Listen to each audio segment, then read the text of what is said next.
Welcome everyone. Today we're diving into something truly foundational.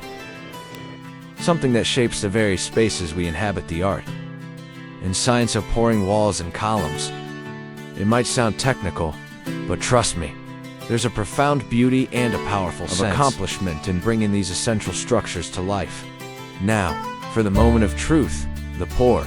This is where the liquid concrete, a carefully mixed blend of cement, aggregates like sand and gravel and water, is introduced into the formwork.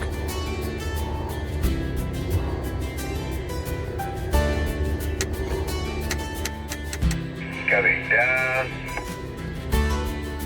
About 6 on my head.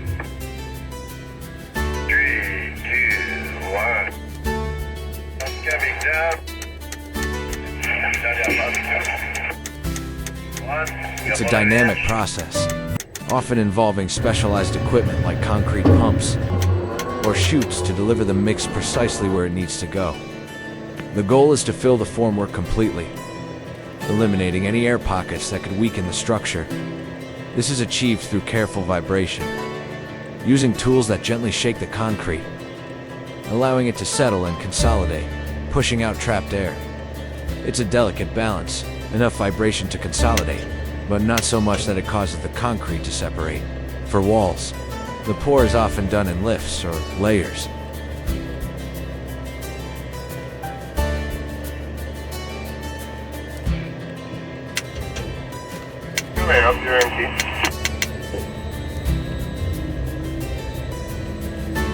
To manage the pressure on the formwork and ensure even consolidation. For columns, the pour is typically continuous, with careful attention paid to the top of the pour to ensure a smooth traffic.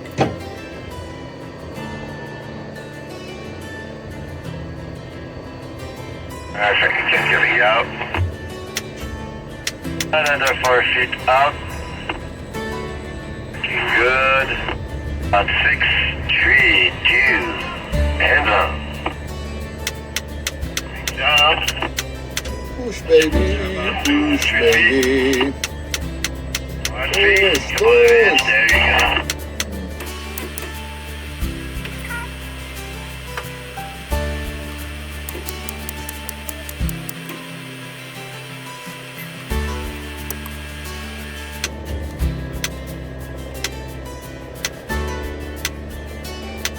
Coming up.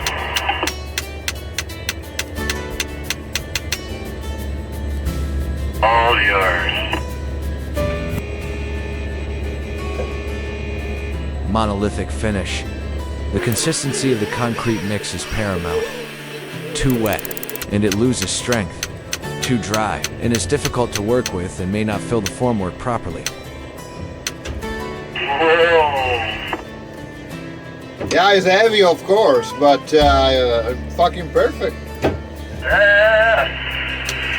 Just coming down another 6.5. Fucking bouncing, man. Hold your height. Yeah, close to the tip is bouncing a lot. You give me a touch on in. Experienced crews have an intuitive understanding of the perfect slump, eh? Measure of concrete's workability. When we talk about pouring walls and columns, we're talking about a critical stage in construction. It's where raw materials transform into the solid, reliable framework that'll stand the test of time.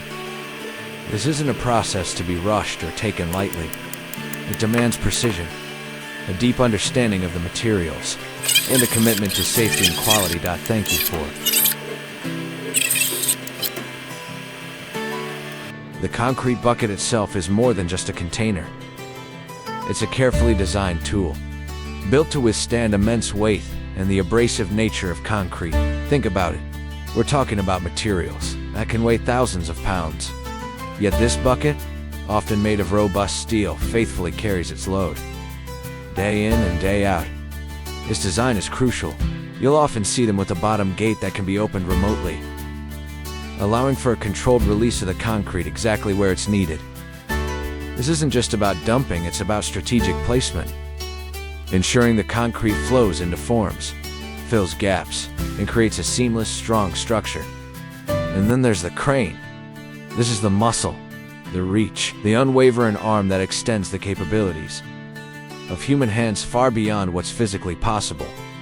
Cranes are marvels of engineering, designed to lift, swing, and place incredibly heavy loads with remarkable accuracy. The operator, perched high in their cab, is a master of their domain, navigating complex movements, communicating with ground crews, and ensuring every lift is executed with safety and precision as the absolute top priorities.